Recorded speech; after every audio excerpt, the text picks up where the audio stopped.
here balcony, institutional oppression. Anybody have an example? What about 1930s Germany? What's going on?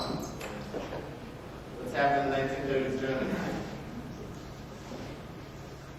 No one knows? World War II with the Nazi aggression.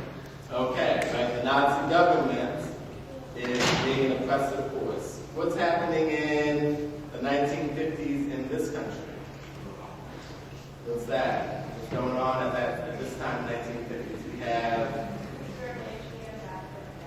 right, and segregation, the separate but equal, right?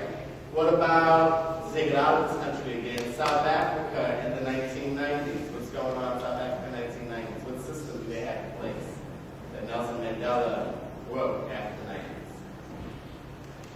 Anybody remember that one? Yeah? Apartheid, the system of apartheid.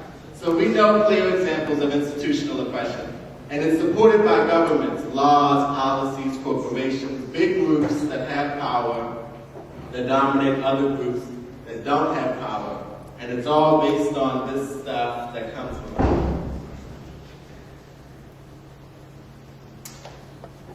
And the last step that happens is, and we're back down to looking at individuals within groups, after you go through this system, and it's a system of institutionalized oppression, there comes a point at which you internalize the oppression.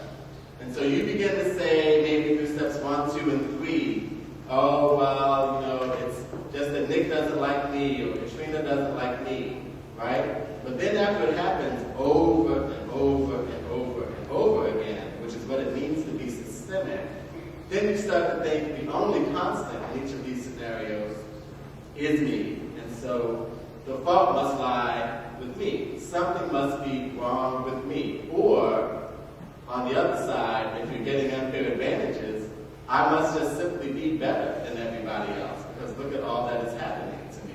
So you begin to internalize the positive and negative associations that have been formulated about you through the process, and that feeds your own fear of difference, because either then you begin to fear the out-group because you see them as so negatively different from yourself, or you begin to fear the difference within yourself as a member of that out-group. And you feel like at times your only option is to act out the way that they've asked you to behave, because you have no other option within the system. All of that stuff is how you get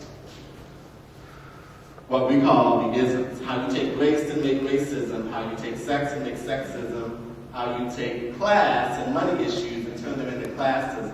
It's how you take those differences, big or small, and make them institutionalized differences that really begin to matter in society and really does create an us versus them that really means something. You'll see in the film some specific, I gotta pull it down, but you'll see in the film some specific examples of how that works and Saeed's insights into